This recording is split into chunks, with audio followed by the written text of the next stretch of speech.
Well, what it do, y'all? As you can see, I got the car here on the trailer. I'm gonna make this video real quick.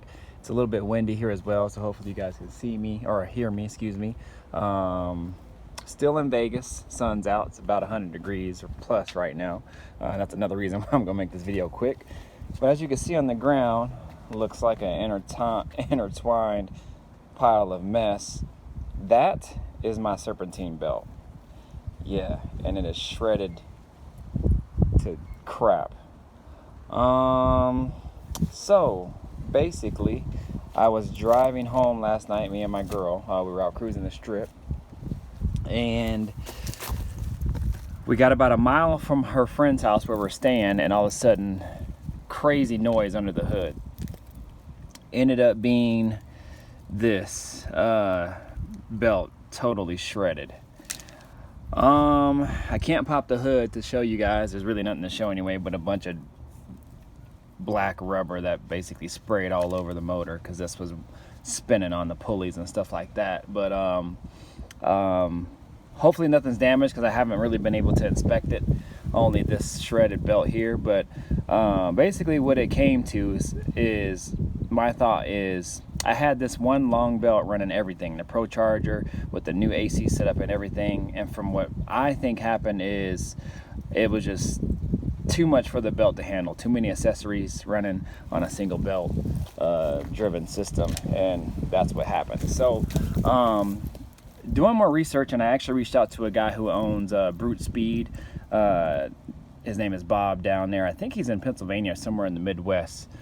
Basically, a lot of times what they do is they run a separate belt drive system to run the Procharger only, and it has its own dedicated pulley that attaches to the normal harmonic balancer on the car, and that way it gets its own separate belt to run the Procharger, and then everything else is riding off a single belt, all the accessories, AC and things like that from the normal harmonic balancer. And what that does is also help slippage and anything like this.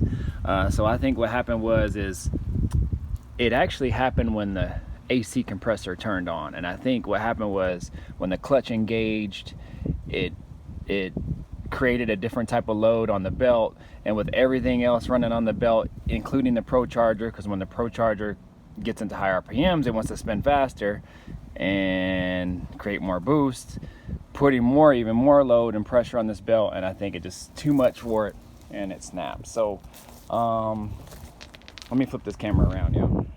What up, y'all? I just wanted to flip this camera around so you guys weren't looking at a torn up belt the whole time. But anyways, just gonna make this video real quick. So it's hot as hell out here, y'all. It's about 100 plus out here, but I wanted to make a video in regards to this, so I'm probably gonna have to get a whole new separate main bracket setup. The main bracket setup assembly is what the Procharger actually sits on, and that's basically what mounts it to the engine block, and also what helps keep the Procharger in place. So what I'm probably gonna have to do is buy a whole new assembly kit, something that's newer, and something that allows it to run on its own dedicated pulley system. So basically the belt will run off its own harmonic balancer or crank pulley. There's an adapter that you can actually hook up to the current harmonic balancer, and it allows it to run a separate belt to the Procharger. That way it doesn't have to run any other accessories, and it can have its own dedicated system. So however, that's some money that I didn't want to spend, and but I'm gonna have to do it because with that single belt system, it's just running too much stuff, and with the Procharger demanding so much power, and then when the AC is working and just all the other accessories, it's just too much. So sorry y'all, it's windy as hell out here. I'm probably gonna have to cut this video short, but stay tuned for more. I would pop the hood, but it's on the trailer right now, and I can't even open the door to get in it. So it ain't nothing. It's dirty under there anyway from all the nasty rubber that basically went all over the place from when the belt broke. So yeah, y'all. But luckily it broke down close to where we're staying at my girl's friend's house, and we were only about a mile out before it broke. We had already cruised the strip, and we got outside of Vegas, so that was good.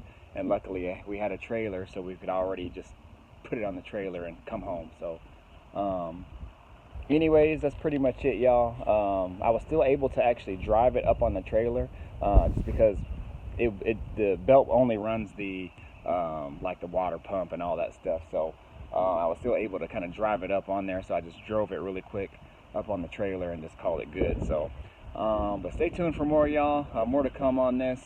We're gonna see what we can do. I can actually still run the car because I still have my old belt, but I just won't be able to run the AC with it. So what I'll probably have to do is when I get the main bracket assembly for the Procharger, then I can hook up the Procharger and buy a separate belt for everything else. So it'll be a blessing in disguise though at the end of the day, because it'll make the car run more efficient, and I'll probably get a little bit better horsepower and a better response out of it as well too. So anyway, stay tuned for more, y'all. Just wanted to chime in and let you guys kind of know what had happened in Vegas. That's what happened, and I didn't get any footage of today because the car was basically broke down. So anyway, stay tuned for more, y'all. I'll holla. Peace.